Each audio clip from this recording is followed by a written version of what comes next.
Hello YouTube. Sleeve McQueen, also known as Monica. My friends and family call me Mo. Okay, this little section, I'm not sure if this is going to be an independent video or if it's going to be part of the month 6 update. Regardless, I wanted to ask those in the community for information and help if you have any.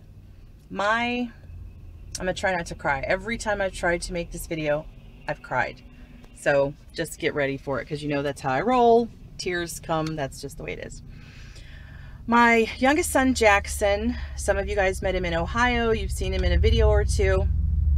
He has had motor tics and vocal tics. Motor tics since he was 2 years old, and he's added some vocal tics in the last year. We saw a pediatric neurologist last Friday. I knew what they were going to say, and it still made me cry.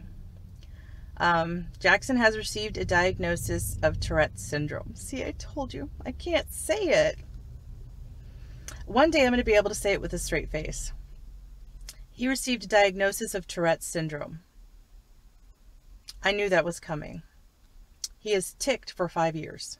I knew it was coming. It's just still hard to hear.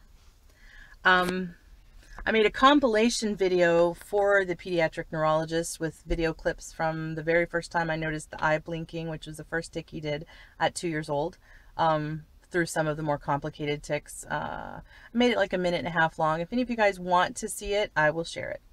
It's on my other YouTube account. I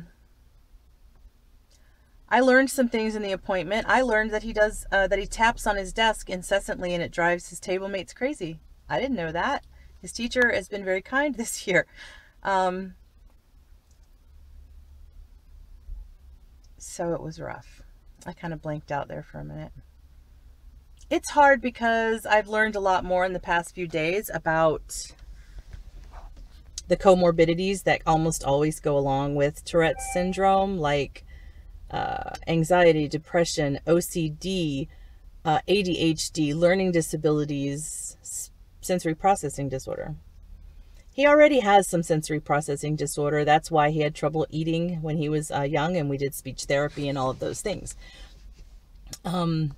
He does show some, maybe there's a mild learning disability when it comes to mathematics. He does not show any signs of ADHD, and she said he's probably past the age for that. If he was going to have it, he would have shown symptoms. But there's all those other things you have to look out for. Basically, what they say is the tics are not the problem. It's the comorbidities that are life-altering. Tics you get used to. There's no medication on the horizon because there's no need to medicate unless his life is compromised. And it's not. He's just himself, tick-tocking away. Sometimes I call him Twitch, and he thinks it's funny. So, the big thing is, has anyone had any experience with Tourette's, either personally or a family member? How did you handle it? What life alterations had to be done? She told me that it usually peaks in intensity around 12 years old, the beginning of puberty. It kind of levels off as they get into the late teens, and some people actually cease having tics. Most don't. But whatever level you're at when you're 18 is kind of where you're going to be. The one that everybody knows about, the Tourette's symptom that everyone knows about, is called, I can't say it right, coprolalia, which is yelling out cuss words or inappropriate words. He does not do that. A very, very small percentage of people with Tourette's syndrome actually yell out dirty words or cuss words or inappropriate words. Let's cross our fingers that he doesn't get that particular thing. Most of his tics are motor. And his verbal tics are coughing, and he does an internal tongue click. It's hard for me to do it. I don't know if you can hear it. It's like, but with your mouth closed. This guy, the video's facing away from me, so this guy's like watching me on the other side. Don't look at me, dude.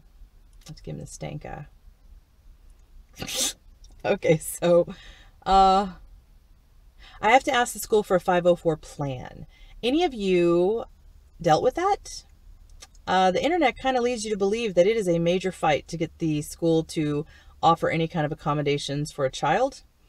I don't want anything majorly special. He may need some extra education, help with the math.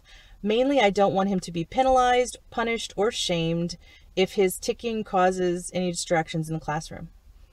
He and I talked about that things might change at school, that during testing, they may move him to the library to test, so it's quieter for the students, other students, and so that he doesn't feel like he has to hold everything in, therefore not being able to concentrate on his own answers.